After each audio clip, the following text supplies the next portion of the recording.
tous, bonjour frères et sœurs, bonjour chers amis.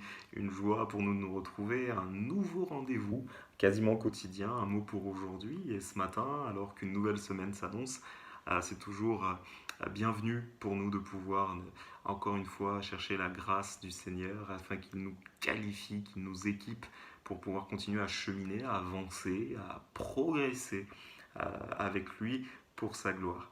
Je voudrais très simplement qu'on puisse euh, aborder quelques récits, voir ensemble à travers différents personnages de la Bible. Encore ce matin, euh, un thème clé. Je voudrais vous parler entre autres de la prison. Voilà, cette notion de prisonnier en tout cas. Et parce que ça revient plusieurs fois dans la Bible et certains personnages clés ont pu connaître cette situation. Et nous allons débuter avec le premier texte, un des premiers textes du moins de la Bible qui se trouve dans la Genèse et qui porte sur l'histoire de Joseph. Joseph, nous savons de lui que c'est le fils de Jacob. Un des faits marquants de sa vie, c'est qu'il a été vendu par ses propres frères comme esclave parce qu'ils étaient jaloux de lui et il en a suivi que Joseph s'est retrouvé esclave alors dans une maison auprès d'un maître, mais celui-ci a pu reconnaître la sagesse et l'intelligence dont il était pourvu, que Dieu lui avait communiqué et ce même maître l'a fait intendant de sa maison et Joseph a été en administration de tous les biens de ce maître. Joseph était reconnu pour effectivement ses capacités, il était reconnu aussi pour sa beauté. Et ne voilà-t-il pas que la femme de ce maître a voulu nouer une relation euh, avec Joseph, une relation sentimentale, hein, une relation amoureuse, que Joseph a refusé de par sa position, de par sa foi, bien entendu. Il dira lui-même, mais comment pourrais-je pécher contre Dieu? C'est un texte que nous pouvons lire dans Genèse 39.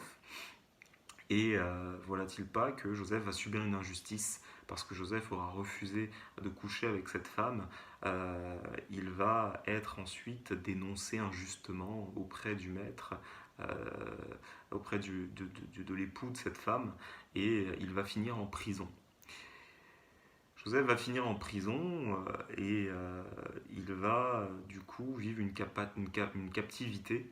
Euh, et c'est bien sûr une situation qui est, on imagine, qui est une situation pas du tout agréable lorsqu'on est privé de sa liberté, privé de pouvoir se mouvoir, et d'autant plus lorsque c'est injuste, parce que Joseph n'avait pas commis ce qui lui était reproché. C'est d'autant plus difficile.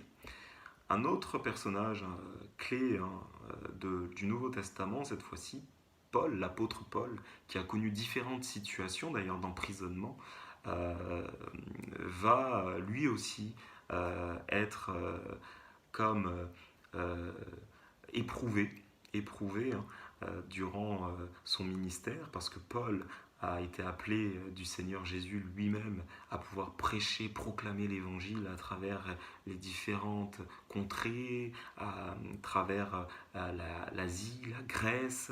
Il a été amené à parcourir ces différents peuples pour pouvoir apporter l'évangile. Et ça a été comme un frein pour Paul de se retrouver dans ces situations d'emprisonnement où il était freiné dans son élan, ou en tout cas il pouvait se sentir freiné dans son élan et il était limité dans ses actions. Euh, mais il n'en demeure pas moins que Paul, on va s'en rendre compte, a pu tirer profit de cette situation.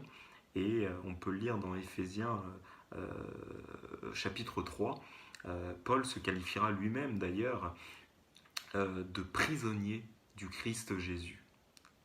Il dira, moi Paul, le prisonnier du Christ Jésus, pour vous les nations, dans cette lettre qu'il rédigera aux Éphésiens, entre autres. Mais ce n'est pas la seule qu'il rédigera d'ailleurs à l'occasion de ses captivités. Paul, dans cette même époque, rédigera des épîtres aux Éphésiens, aux Colossiens, à Philémon, également aux Philippiens.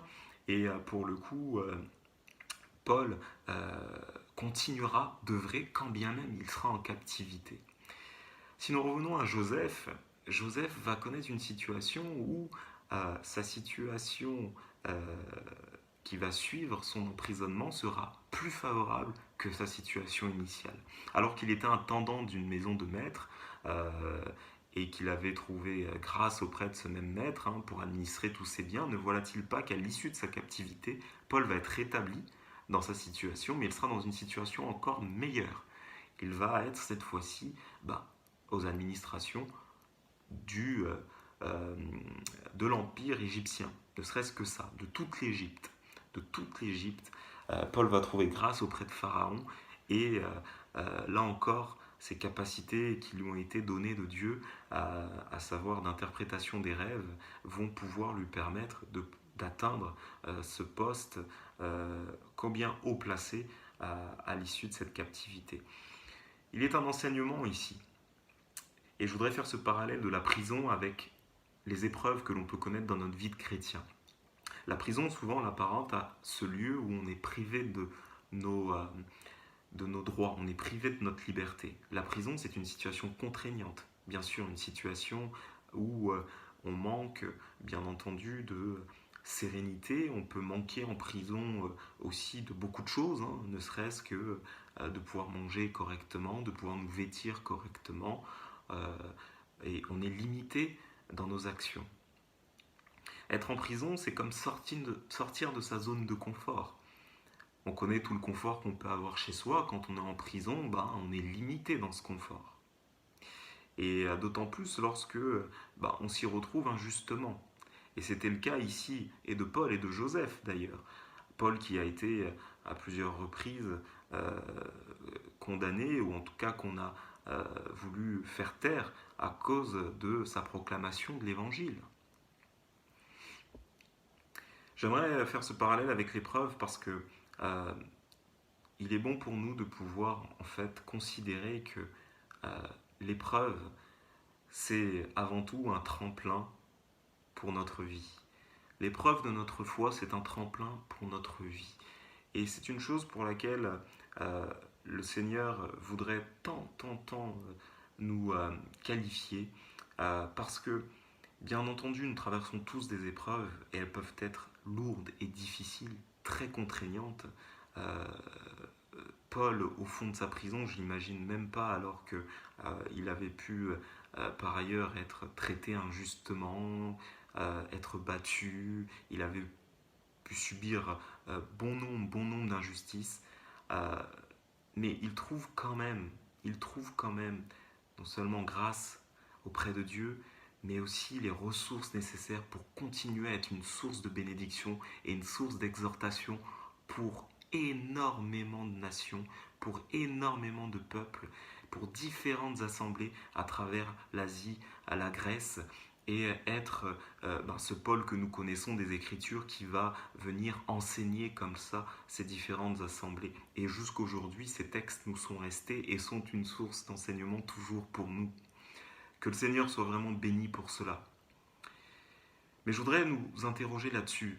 Cette épreuve qui nous accable tant, qui dure tant par moments, qui est si épuisante, si harassante, si difficile, comment pourrions-nous en tirer quelque chose de bon? Nous pouvons lire ceci dans Philippiens, le chapitre 4, à partir du verset 10. C'est Paul qui parle. J'ai éprouvé une grande joie dans le Seigneur de ce que vous avez pu renouveler l'expression de vos sentiments pour moi. Vous y pensez bien, mais l'occasion vous manquait. Ce n'est pas en vue de mes besoins que je dis cela, car j'ai appris à être content de l'état où je me trouve. Je sais vivre dans l'humiliation et je sais vivre dans l'abondance. En tout et partout, j'ai appris à être rassasié et à avoir faim, à être dans l'abondance et à être dans la disette. Je puis tout par celui qui me fortifie. Voilà les termes de Paul, voilà ce qu'il peut dire, confesser alors qu'il est en situation de captivité. Plus loin, dans ce même chapitre, nous pourrons lire ceci. Ce n'est pas parce que je recherche des dons, mais je recherche le fruit qui abonde pour votre compte. Là, il s'adresse toujours aux Philippiens. J'ai tout reçu et je suis dans l'abondance. J'ai été comblé de biens en recevant par Épaphrodite ce qui vient de vous comme un parfum de bonne odeur, un sacrifice que Dieu accepte et qui lui est agréable.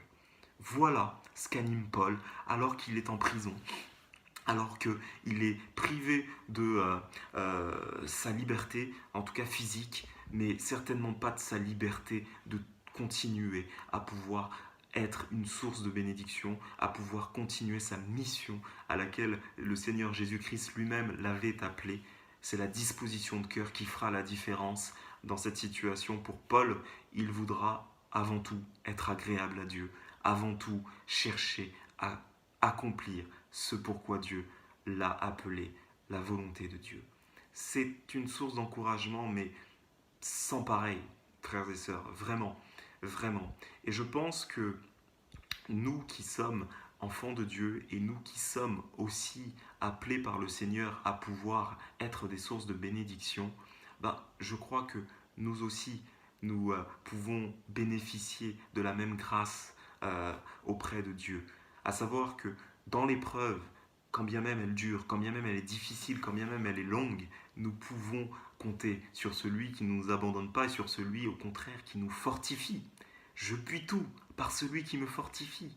Même traverser ces temps de désert, ces temps d'épreuve, ces temps où je me sens comme réduit dans mes capacités, dans mon activité, dans en tout cas ma capacité de pouvoir agir, Dieu nous fait grâce et Dieu nous rend capables, quand bien même.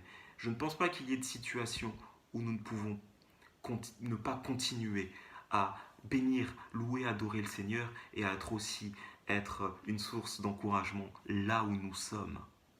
Je voudrais finir avec ce texte que nous trouvons dans 1 Pierre au chapitre 1er qui dit ceci: Béni soit Dieu, le Père de notre Seigneur Jésus-Christ, qui, selon sa grande miséricorde, nous a régénérés pour une espérance vivante par la résurrection de Jésus-Christ d'entre les morts, pour un héritage qui ne se peut ni corrompre, ni souiller, ni flétrir, lequel vous est réservé dans les cieux, à vous qui, par la puissance de Dieu, êtes gardés par la foi pour le salut, prêt à être révélé dans les derniers temps.